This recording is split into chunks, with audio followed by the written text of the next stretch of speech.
Guys, welcome to the Long Road. Mate. It's good to have you here. It is good to see you again. And welcome back. Thank you. Yeah, what is it about you guys? Whenever you come to the UK, there seems to be problems. So like CTC. Someone's trying to keep us out. Apparently, I won't name him, but So yeah, the Chris Young tour. Yeah, in the bin. Devastated, man. In the that bin. Sucked, man. Because we finished C2C this year, and we were like, what? How can we get back here? Like, whichever way we're doing it. And then we got the Chris Young offer, and we were like, this is incredible. And obviously, unfortunately, that got cancelled due to COVID, which sucks. But we still made it to Long Road Fest, and we're so glad we got to do that. And then, saving grace, Randy Clark, who's playing right now, has invited us to open for her.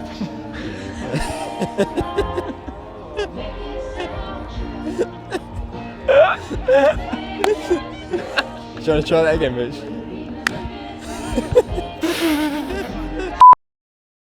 You were saying? What was I? Saving Grace, Brandy. Yeah. And Brandy Clark, who's playing now, our Saving Grace, has invited us to open for her in her 2 shows in the UK. We're playing London on the 31st and Manchester on the 1st, which is incredible. So we don't have to go home crying. Yeah. We did cry a little bit, but particularly Mitch. Mitch cried a lot. We're just playing and crying at this point. Yeah.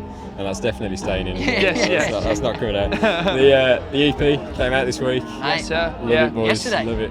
Yesterday, man, it was a big day. I mean, it's been like kind of, like we say, like up and down with the Chris tour and stuff, but we've managed to make some things happen, and the EP came out, so like it's really an amazing time to be here, man. Like it feels really special. I feel like, through even C2C earlier in the year and playing, I feel like we're starting to build a little community of people here that we love, and even the fans and stuff are all amazing. So it's including special yourself, mate. Yeah, yourself. literally. But it is special to share that excitement in this moment here. It's like release weekend. It's release week. It's a great week. Yeah. And how good is it for you guys to have a full body of work out there now? I know you had the EP a couple of years back, but to come out there and properly release. It's been so long. I feel like we have so much music, and still after this, I'm like, it's not enough for me. I'm like, I want to get out another full-length album. But I'm so glad we got to do it at this point, and it gives us something to play, shows, and actually people have a chance to know what we're playing live for them. You know what I mean? We want to add so many songs, but to do it over here in the UK as well, and see people already singing along lyrics to these songs that we've only teased is pretty crazy. Unreal. Yeah, for sure. So Queen of Daytona Beach, talk to me about that one. Yeah, man. Kingston. Yeah, man. Did that go down all right out there? We played the Shawnee. Yeah, I mean, it's funny, man. That whole thing was crazy, and having him get on that was it was very random, and we never spoke to him really. It was just kind of done, but he killed it. And that's nostalgic to us. His song "Beautiful Girls" was massive in Australia, and it reminds me of high school. And he sent his part, and he really had gone there with it. He put harmonies and all these bits, wrote the whole thing, and I don't know, it turned out great. So it's kind of a funny, cool little thing for us to have, That's awesome. Dr. Phil, I want to talk to you about this one. Phil. About him or the song? We can talk about both. We probably need to go and see him.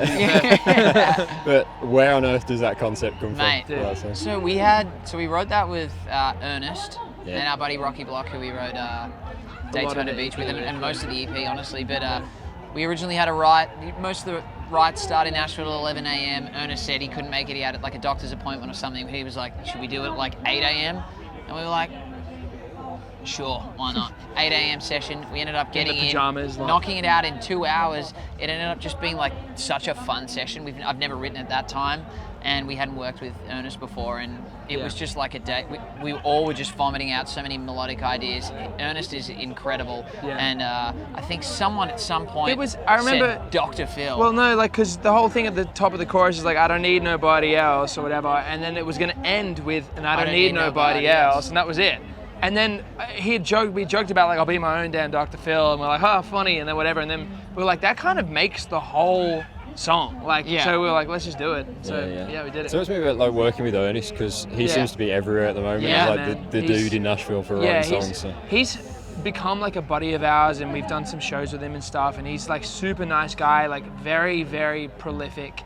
I remember we were gonna do this other thing with him, but then I just started a random little progression, and I hit spacebar, play to show it, and he's going within a second of it, starting just like throwing every melody. Like he's like really, really amazing. Like it makes sense why he's doing what he's doing and writing what he's writing. But he's like a legend as well. So it always just, it helps. And there's some huge ballads on the EP as well. The title track, What I Get for Loving You. Had to throw a ballad. Yeah. When you meet you guys, you like the cheeky chappies that you are. Like, how on earth do you guys transition into that mindset when you're in a writing room? Mate, it's funny. I feel like there is like the two sides of us in music, and usually when we're writing, it kind of tends to more often than not sway to like a more emotional ballad, like usually a breakup kind of style song. And I don't know if that just came from us starting as singer-songwriters and really just honing in on that.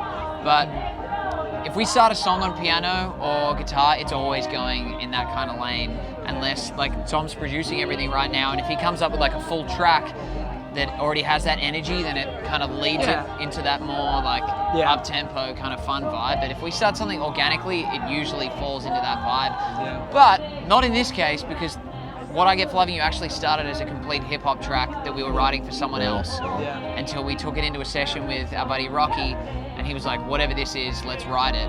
And we essentially finished the whole song in still like the hip hop over like produced form, and then Tom started playing it stripped down on keys, and we were like, hang on, that's where the emotion is, and that's and if you can play a song in keys and it stands up there, it's like you've got something special. So we ended up just being like, this is how it should live. It's cool that you've got the flexibility to do that, isn't it? I mean, like you producing it yourself, Tom, I mean, like the label giving you the freedom to do that as well. Is like, awesome. Man, and they have been great with like just letting us kind of do what we want. We haven't really been like stepped on as far as like, oh, it's to this or to that. Like I think for us is like, country music to us is what country music is to us, and like we, especially now doing it all, like just kind of the two of us, it becomes the most genuine version of ourselves. And so I'm hoping that through that we can kind of just build like a little like lane for ourselves, because I think our influence is very unique, and and that's why we love coming over here and playing in the UK, because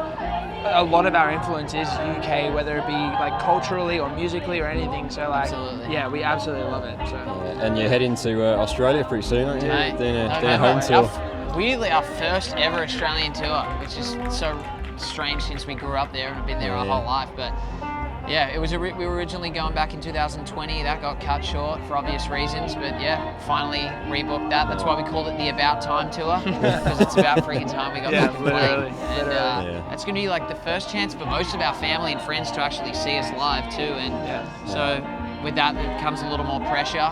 As we've kind of been away for 5 years, we kind of go up and we got to show up. We got to put something good on. But mate, cannot wait. What's it like over there for you guys now? Have they sort of followed your progress, and are you as successful over there as you are at home or here? I guess we'll find out. I don't think, like, we saw the numbers of the size venues that we're playing over there, and I was like, all right. But then we saw some tickets, like people are buying tickets. So I don't know. I guess we'll find out. But we're definitely getting some radio support there, which is amazing. And I get sent snaps all the time from different mates who are either playing at a mall or on the radio or at some other place. But they are supporting us, so I feel like we just need to get down there. Awesome. Exactly. Well, guys, always good to see you. Thank you so much for coming along and having a chat. And, thank you for your time. Give us a big get in, guys. Get in!